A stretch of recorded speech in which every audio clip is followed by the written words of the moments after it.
I think that most people are clueless and do not want to admit that they're clueless. And I think admission is key because admission leads you to a scientific approach to pricing and enables you to accept to try smaller samples, especially in the age of AI. And I think those who think they know and don't try to learn are going to be the ones that are going to lose the battle.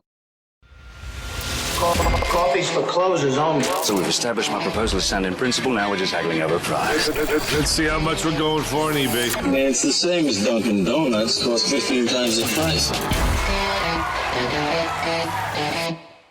Today's podcast is sponsored by Jennings Executive Search. I had a great conversation with John Jennings about the skills needed in different pricing roles. He and I think a lot alike. If you're looking for a new pricing role, or if you're trying to hire just the right pricing person, I strongly suggest you reach out to Jennings Executive Search. They specialize in placing pricing people. Say that 3 times fast. Welcome to Impact Pricing, the podcast where we discuss pricing, value, and the recipe-like relationship between them. I'm Mark Stiving, and I run boot camps to help companies get paid more. Our guests today are Stephen Forth and Michael Mansard. Here are 3 things you want to know about Michael. I'd tell you about Stephen, but he's been on here about 300 times. Before we start, Michael is the Principal Director of Subscription Strategy at Zora. He's an investor in and mentor to several startups. And he started his career in consulting at companies like Deloitte and SAP, so he knows a lot. And by the way, Stephen has had Michael and I on some webinars, and I just love talking to these 2 guys. We talk about AI. We just can't stop talking. So welcome, Michael. Welcome, Stephen. Good to be here, and thank you. I'm happy to be with both of you. Michael, real quickly, how did you get into pricing? Because we always ask that question, and we haven't heard your answer. That's a great question. Never asked it myself. So I think actually pricing got into me. So my background was very much in finance, while a lot of pricing folks came from marketing or products. Working, on the actual order to cash. So my background is really around how to optimize subscription offerings and recurring offerings. And of course, a core topic is pricing, because if you don't price properly, then a pricing mistake can actually kill your company. So that's how I get passionate about pricing. Excellent. Thank you. Okay, let's start off with a question. I actually told you guys I was going to ask this question, and you're like, well, what's the answer? And I don't know. Okay, but let's start off with the following question. What's the difference between a business model, a pricing model, and a pricing metric? Are they the exact same thing? Are they actually different?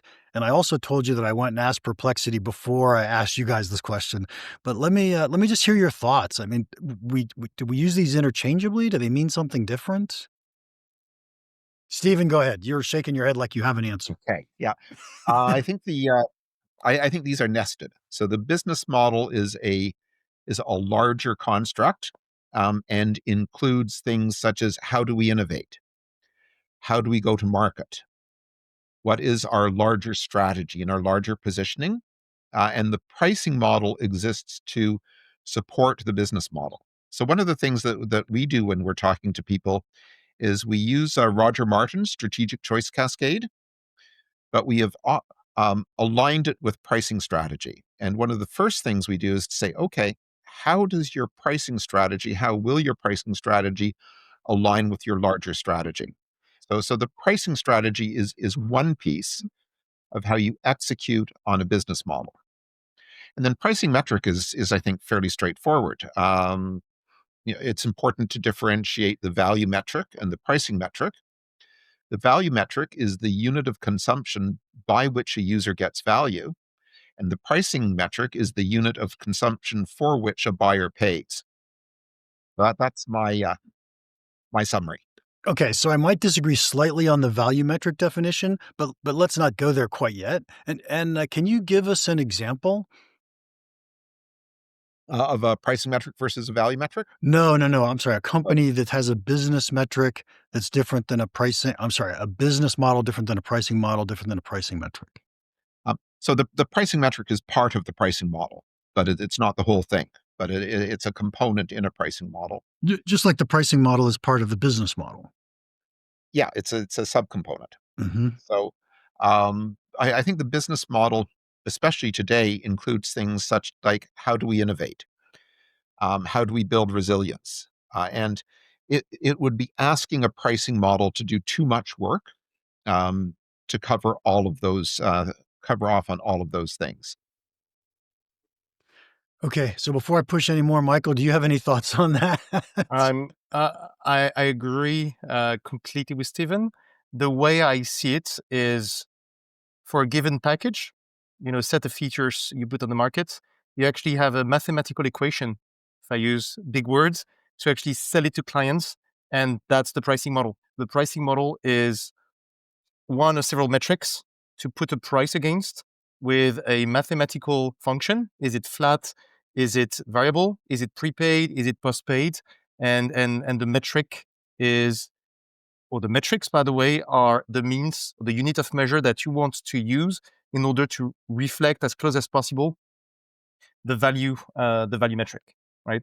So essentially, it's the mathematics in the background. It's the equation that must stick as close as possible to value in the perfect world. Okay. Well, the reason I asked the question and the reason I even thought about it is that we're going to talk about Compass today, right? And Compass is Michael's, what do we want to say, thought child? Would that make sense? I think it does. on how do we evaluate pricing metrics? And so I just started thinking about what does that actually mean? What is a pricing metric and how does it tie to everything else? So let's jump into talking about Compass for a second. And Michael, here's a softball for you. Why Compass and why are all of the letters capitalized? Is it an acronym? So absolutely, it's an acronym. I have to say, I don't quite remember exactly what each letter stands for. And you know why? Because actually, when I co-created, so I stopped with Stephen and we decided, like, look, we need to create this solution for metrics. It started with Gen AI, and agentic made it like a mandatory move. And when I created the framework, I was like, I need to create something around the idea of navigation, because you need to navigate the pricing metric. And because I wasn't very creative, I actually used, guess what, ChatGPT, and tried to identify what could be a good acronym. I said something, with navigation, something that has A. So I know for a fact, Mark, that the A from Compass is agentic. And but I would not remember top of mind. I have to be honest on this one. That's okay. It sounds like the way the U.S. government names bills, right? We try to figure out what the acronym is going to be, and then we fill in the words. Exactly. So, okay, well, let's talk about the content Yep. of Compass. What is it, and why do we care? So if I step back for a second, we've discussed that extensively, but the big change with Gen AI first and now agentic AI is that it flips on its head the classic economics that we've known in SaaS for a while. SaaS essentially is expensive to build, but cheap to run. AI is the exact opposite, right? I'm a bit exaggerating, right? But let's say it's fast, at least to build, but it's very expensive to run. Each single inference cost has a material cost to you. That's why the margins in Gen AI are typically, and in agentic AI are typically, for now, in the 15 to 20 points lower than SaaS. So what it means, and we've discussed that again extensively, is because it's so expensive, if you price it per user, the more a user uses it, the worse margin it would yield. And that's a problem, right? So I call that the gym membership paradox. Why? Because they make money on people not going to the gym. So you would end up making money and margins on people not realizing the value of the tool. The second point is that the value you can realize through Gen AI, and even more so through agentic, because of the agency, because of the fact that it's essentially displacing entire workflows, you have to capture that value. And again, the user is a bad metric to capture value. And why is it a bad metric? Because in fact, one could claim that if you use agents, you're going to need less users in the system because the agent does the work. So on one hand, you're actually going to yield very bad margins. On the other hand, you're actually going to have less users. So if you choose users to price, you're shooting yourself in the foot twice each time, right? So that's pretty bad. So it's a forcing function for companies to move away from one of the main pricing paradigm, which has been user, which, if you remember, has been existing since the emergence of the PC, right? So this has been like what 40, 50 years we've been using users for, I don't know, 70, 80% of software solution as an easy proxy for value, and it just doesn't work for AI anymore. So what's the solution? We need to change, which was your question, Mark. We need to change the metric. Not the million or the $1 billion question is what metric? And the raison d'être of that framework is exactly that, right? It's to help people navigate, hence the notion of compass, to navigate first which metric you should pick, or metrics within a spectrum or continuum of value metric typologies, and then within that typology, which specific metric does apply to you. Should it be, for example, per resolution? Should it be per hour? Should it be per processing units? You have to make decisions, and right now people are clueless. So that's why the framework exists. That makes sense. It makes a lot of sense. So first off, I want to summarize what you said in the beginning of your answer, and that was, hey, as we deliver more value to our customers, they pay us less money. Yep. And that's the opposite of what we should be doing as pricing people, right? And so that 100%. makes all the sense all the sense in the world. Here's what I find fascinating about this topic, and Stephen, I'd love to hear your thoughts on this as well. When we shifted to SaaS, right? So when we got cloud-based SaaS, we suddenly said, look at this, we don't have to charge per user, or we don't have to charge per license. We could charge per anything. And so we see companies like Google doing per click, or Dropbox doing per terabyte, or right. And so we get these pricing metrics, and we and pricing have been thinking about these pricing metrics for quite a while. And yet all of a sudden AI comes out, and it's like, well, now we have to rethink it. And it feels like we've been thinking about it all the time. Did anything change, Stephen? So I think, yes, this is, part of the ongoing debate that we're having. So have the fundamentals changed? No. And as Michael said earlier, we're actually going back to some of the pricing metrics that we used when mainframes dominated computing. But I think what we're also seeing is far more diversity of pricing metrics. And actually, I'm going to take a step back, and I think what we're actually seeing is more diversity in value metrics. And this is one of the reasons why we are seeing this surge in credit-based pricing. It's not the only reason. The other reason is because people are able to equate credits with tokens and better manage their costs. But really, we're in early stage innovation here. New ways of creating value are popping up all the time. Vibe coding. When was the term vibe coding coined? If I'm right, it was in February of this year. I was going to say yesterday. Yep. And it's upended and is upending many business models, and I think it will upend, pricing model, how we do pricing. Karan Sood, had a LinkedIn post recently on vibe pricing. I'm not exactly sure what he means by vibe pricing. I have to ask him that. But things are really changing at, I think, a fundamental level. This is a new model of computing. It's a new model of programming. It's a new model of how one creates applications, how one packages functionality. And I think it's going to drive a real tectonic shift in how we execute pricing. Maybe not think about it. I mean, it's hard, Mark, it's hard to push back on your comment that we've been thinking about this stuff for a long time, and we're still thinking about it. So what's really changed? But a change in magnitude, if big enough, can cause a qualitative change. Can I just drop in one idea here around Compass, though, because I've got another use case for Compass that I think is a little bit different from the one that Michael has been talking about. Go ahead, please. Yeah. So I've been doing a lot of work over the last few weeks on building taxonomies and classifying different pricing models. And one of the ways that I'm thinking about using Compass is as a way, is a new lens into how to classify pricing models. So, and if you think of the impact that Linnaean taxonomy had, on biology and how Darwin and people were able to understand evolution. Having a really good classification system for pricing models is, I think, absolutely critical as we think about how they're going to evolve and change. And I don't think we have one. And I think Compass might be part of a step towards that. Interesting. Interesting. On this side note, Steven, sorry, on this one, that was one of the reasons. It's because I heard a lot of people using the word outcomes or the word output without having a proper definition. And that means big problems, because if you use the wrong word for the wrong reasons, it has different meanings in people's minds. And you cannot drive educated discussions with boards when you talk about an outcome-based metric. What you really monetizing is an activity. Sorry for interrupting, Mark, but Stephen, that's an important point.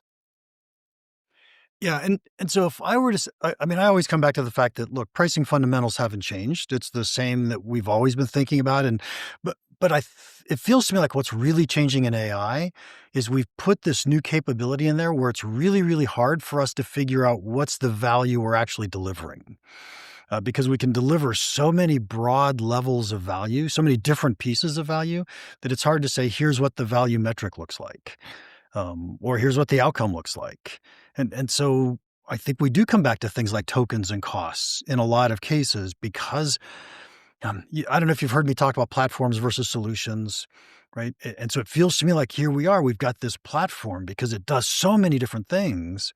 And so we're going to end up pricing it down to costs because that's what competition's going to do. Whereas if we can deliver solutions where we can quantify value for specific things, now we can actually price it based on value again. Yeah, I'm pausing. Go ahead, Stephen.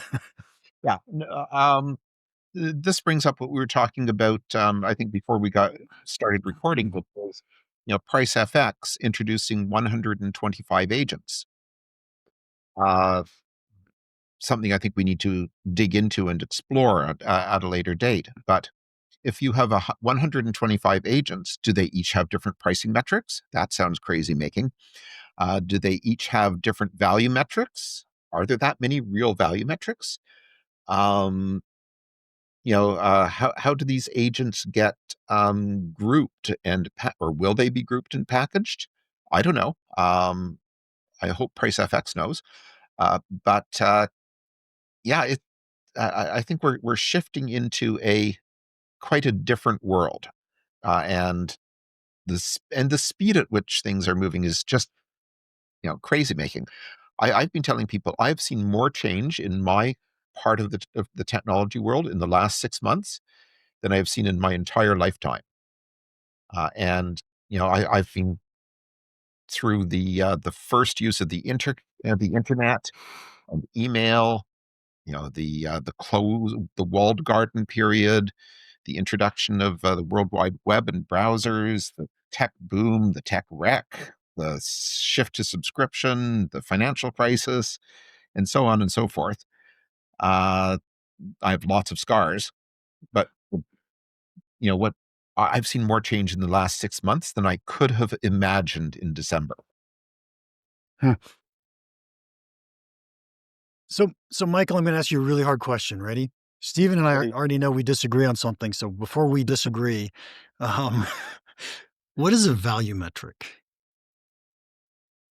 For me, a value metric is the way through which you dollarize the value that's being generated, and you use it as a proxy in order to articulate that value and see how it grows or don't grow. So, for example, if I want to let's say articulate the value in the world of real estate, maybe a value metric for a specific persona who's going to be an asset manager. They care about asset under management for a specific problem, and we're going to see how that problem ties into impacting that specific metric. And then I would have a pricing metric that could be the same as the actual value metric, and I'm going to try to tie them both in order to optimize the value discussion and the value capture. So I don't know, Stephen, Mark, if I actually make you disagree, if I actually add a third path which makes you both disagree. But that's how I see it. So for me, when I build a business case, actually create value drivers, and the value drivers actually are linked to some sort of a value metric. So I don't know, Stephen, if you have the same definition or a different one, but that's how I see the world. But I'm not an expert on that taxonomy specifically. It's okay. Stephen, how did you define it in the beginning? Because it wasn't exactly what I think. I mean, it wasn't horrible, of course, because you're brilliant. But I think that the critical thing here is really to differentiate between the value metric and the pricing metric.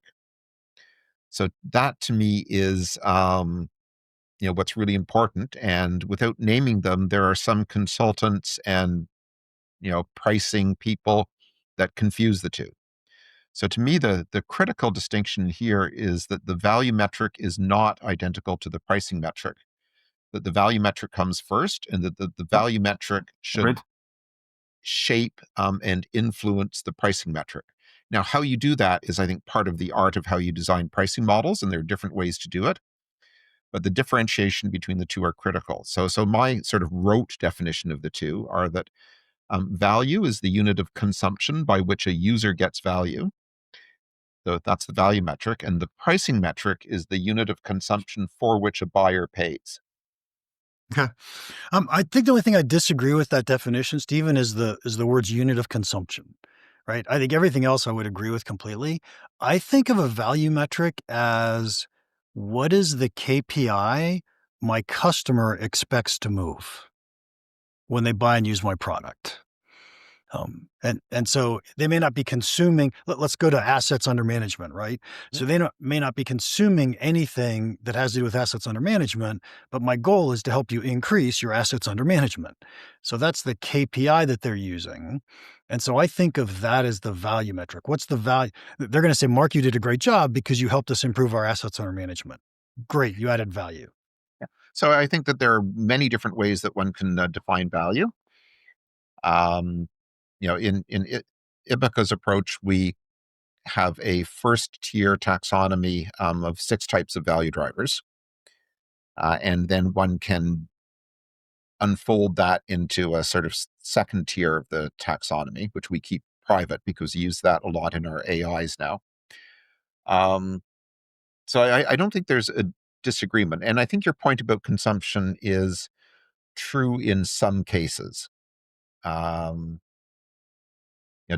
Let's take cybersecurity as an example. I was just talking to a company about cybersecurity pricing, and the reason cybersecurity pricing can be difficult is because you are pricing, or the value is what does not happen. Right. And it's and it's always difficult, right, to communicate, to estimate, and to price value. That's what insurance companies are quite good at, though. So it's but it's almost the inverse. Anyway, so I take your point on consumption. I think value comes in many different forms, not all of which are economic, and not all of which can be reduced into pricing. Yep. So I don't think we're that far apart, Mark, on this particular point. There are other points in which we are, but I'm sure we're not. I hope we didn't lose Michael because it looks like he dropped out somehow, but he'll come back in a second. Because I was about to ask him the question that I was really curious about on pricing metrics. So I'll give you the shot to answer it, and he can't hear your answer. How's that? Go for it. Yeah, you have to be cool. So we go through this whole Compass program, and by the way, there's 14 questions to be able to say, hey, how well does your pricing metric fit the specific situation? And I love those questions. I think they're brilliant. And as I thought through those, I started to wonder, what does competition have to do with this? Right? Because you guys say, here's what's really good for the seller. Here's what's really good for the buyer. When is it different? And then I said, well, what really matters is what the buyer wants and what they have access to, right? So if you don't offer it to me, I can't get it. But what I really want is what I want as a buyer. Mm-hmm. And so then I tried to come up with an example. And the example that I could think of is cell phone usage, right? So in the old days, we used to pay by the minute of cell phone, and then we paid by the number of texts. And nowadays it's like, here's my money, give me everything I want. And so the pricing metric changed dramatically. And I would say it changed away from what was good for the seller and what was highly correlated with value to what was good for the buyer, what the buyer wanted. Mhm. How would you interpret all that? Well, I'm not so sure that it changed into something that is not good for the seller, because the fact is that their costs dropped dramatically. So the costs of providing the service dropped to being near negligible compared to the revenues. So gating on, and basically, I would argue that the per minute and per text things were actually cost plus pricing, not even thinly disguised. And Well, wait, let me push back. But by the way, I agree that's cost plus pricing, but it's also correlated with value when you think about the fact that the more phone calls I make, the more value I get, the more I pay. yeah, Right. but also the ability to make phone calls without stressing about the number of minutes you're consuming is also value. And to bring it back to what you said earlier, the competitive aspect of this is incredibly important. So, which I fully agree with. And one of the things that we are implementing right now, actually, we will be implementing next week, might be more accurate. Um, Development does not always move at the pace of ideas, even with vibe coding. Uh, is to give people the way to take that 14-factor assessment and compare two different pricing plans from a buyer's perspective and for a specific use case. And I think that will also give rise to all sorts of new insights. Yeah. But Michael's back, so So, Michael, let me see if I can frame this quickly without repeating everything. And we were simply talking about what is it that drove cell phone companies or cellular companies to go from per minute or per text pricing to all you can eat pricing? And was that because that's what buyers prefer, even if it's not necessarily what sellers prefer? I think it's a matter of cycle. Stephen mentioned earlier, the pricing model of the mainframes and the mid frames in the 70s. Right now, a lot of people are thinking that what we're doing with AI pricing is re-innovative. Again, it's been done in the 70s. And what's really happening, right, is it's a cycle. It's a cycle where we always move from complexification to simplification, and then we're back to complexification. So what happened with the cell phone, again, is a great example, Mark, because when you look at what we're doing in software, we're again going to the cell phone type of models. So I wouldn't be surprised that as things get commoditized, we're going to move into much simpler plans, all you can eat, because costs will be under control. And there's going to be a next wave of AI, and we'll go back to complexification. So I think it's just a classic cycle. And there's really three things, right? There's complexification, simplification of pricing. Uh, there's centralization, decentralization, and packaging, simple or multiple packaging. And we're always playing with those different things. And I would say the silver lining is the fact that you actually get more competition. It starts looking the same, and then people want something simple, cheaper, and it will go back to the next wave. So I think it's something that repeats itself, and we tend to actually forget that it was like that in the past, and then will come the next wave, and we'll forget that it was like that before. So what changes? I think the dramatic change, which you asked before, is it new? What we're living? I think it's not new. What changes the magnitude, but it's the speed. And I think Stephen, you explained it.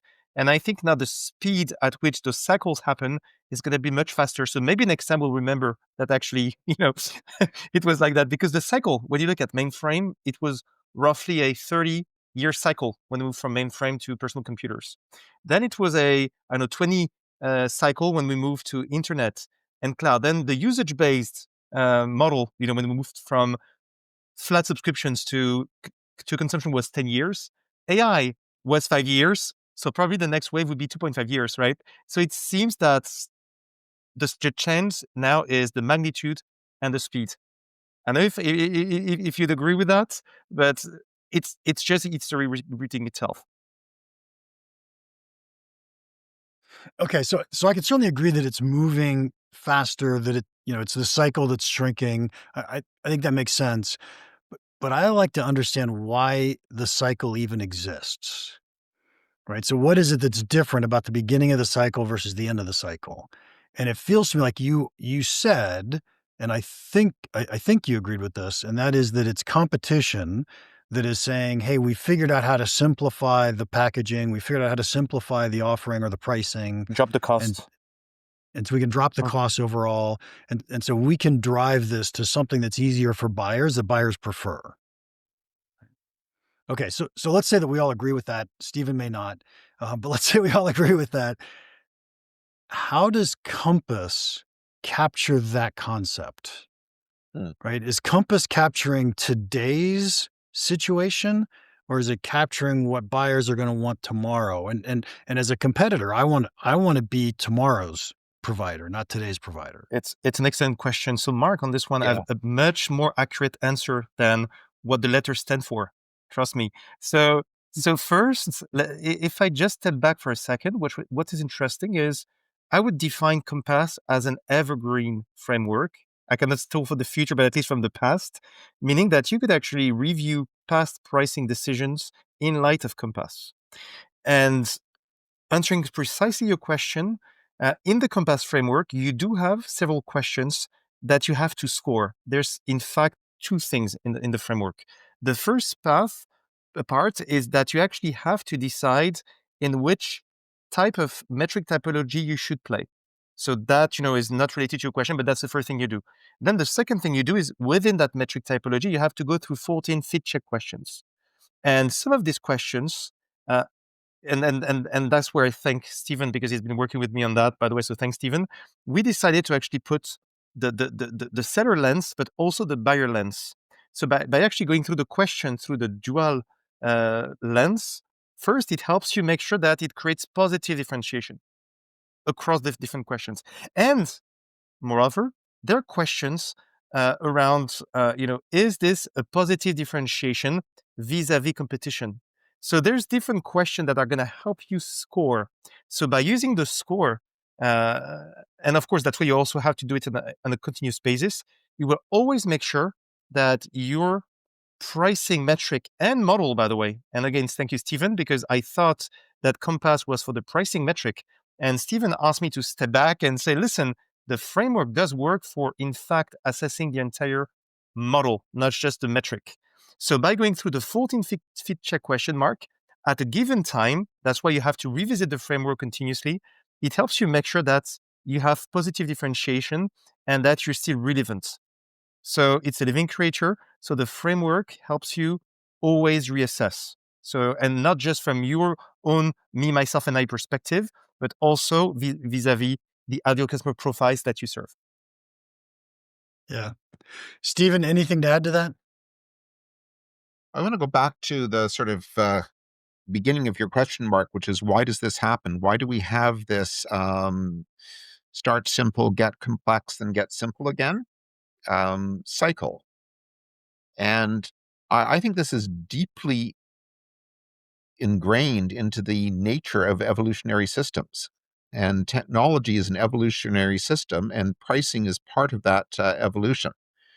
So if you think of Stephen Jay Gould's concept of punctuated equilibrium, where you have sort of a start simple, then you get a proliferation of different designs, and then there's a die-off back to simplicity, and then a proliferation and a die-off. This is, I think, intrinsic to the nature of innovation, evolution, and pricing is part of that. I'm going to say this because we're all pricing geeks here, but pricing is actually one of the central manifestations of the nature of a technology. How you price it is actually a very central part of the DNA of any commercially successful technology. So of course we're going to see this cycle. Yeah, and I completely agree with the drive towards simplification as being a really critical thing. There is a guy called John Maeda, who you guys may know. He's a big shot in the design world, but he has a wonderful book called, I think it's called Simplicity. And he has a number of things that you can do to achieve simplicity. And anyone who's designing pricing or pricing pages or pricing systems should take a look at John Maeda's book. And he has a great website that you might want to add into this, Mark, and say, okay, which of these ways of achieving simplicity can I apply to my pricing model? Because yeah, one of the key things about pricing models is that you have to be able to, or you want, I think we agree that you want the buyer to be able to understand them, and to to be and sales or marketing or your pricing page to be able to execute on them. And if you get too much complexity, that gets very hard. Remember back in the 1990s, Oracle had incredibly complex pricing spreadsheets that you had to have a PhD in some combination of finance and mathematics in order to understand. And that was actually part of their virtue as far as Oracle was concerned, is that they were hard to understand. Therefore, the buyer had to take Oracle's word on what the price should be. I hope we don't. I hope we never go back to that. And I think with AI, we now have tools that we can use to better look into things, to understand them and understand. There are black hat pricers, who use pricing models to try to trick people into buying things they shouldn't buy or paying for them in ways that they shouldn't pay for them. And I'm hoping that AI will be a lens that allows us to see through that when it's happening, and that and that Compass becomes a framework that will let us really organize this. I'm starting to meander though, so shut me up, Mark. It's okay. That's okay. Mark, Guys, go ahead, Michael. Just wanted to share one last thing. You kind of underlined it and we didn't take the bait, which is interesting. There's one last angle which drives simplification, which is procurement. And in fact, just today, I spoke with two different large multinational companies at quite a high level. And both companies, when we discussed the Compass framework, guess what? They said, look, it's really useful to us as well, because right now we are starting to buy a lot of agents and Gen AI offers, and we're all over the place. We have no ways to actually compare what's happening. So in what you're describing, Mark, I think one thing that drives simplification is the fact that as things commoditize, procurements want to start having visibility because costs are exploding and they have no ways to actually understand why. So I think the last driver is actually procurements willing to consolidate vendors and actually need to have similar basis to understand which one to keep and which one to get out. And I think that's really important as well as a forcing function for simplification as technology matures. And if we were to take a step back, I would argue that essentially what they're saying is, I want to pay the least amount of money for the most amount of value. Exactly. Now, how do I figure that out? 100%. Which is their job. Yeah, that's their job. That's their job. So, guys, we are already over time, and I think we could go for another hour without pausing. But let's go ahead and wrap this up. Stephen, you've asked this question a few million times, so I'm going to let Michael answer this question. Michael, what is one piece of pricing advice you would give our listeners that you think could have a big impact on their business?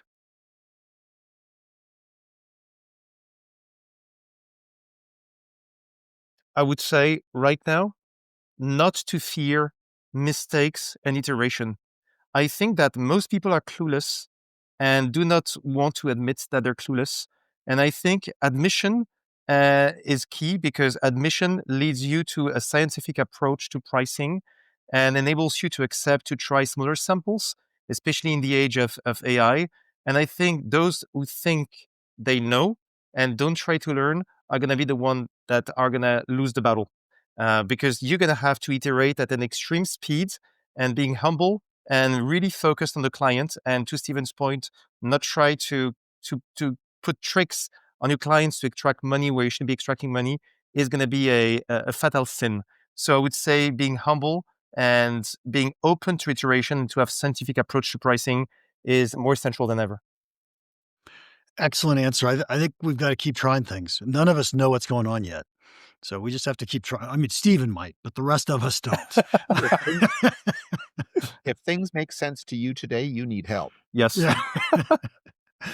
To our listeners, thank you so much for your time today. If you enjoyed this, would you please leave us a rating and a review? And then, Stephen, we know how to contact you on LinkedIn. Michael, if someone wants to contact you, how can they do that? I love LinkedIn. So please connect, please share. I would say that's the best way, through LinkedIn. Yeah. Excellent. He's very active on LinkedIn as well. I can tell you that. And so finally, if you have any questions or comments about the podcast, or if your company wants to get paid more for the value you deliver, please email me, mark@impactpricing.com. Now, go make an impact. Thanks again to Jennings Executive Search for sponsoring our podcast. If you're looking to hire someone in pricing, I suggest you contact someone who knows pricing people. Contact Jennings Executive Search.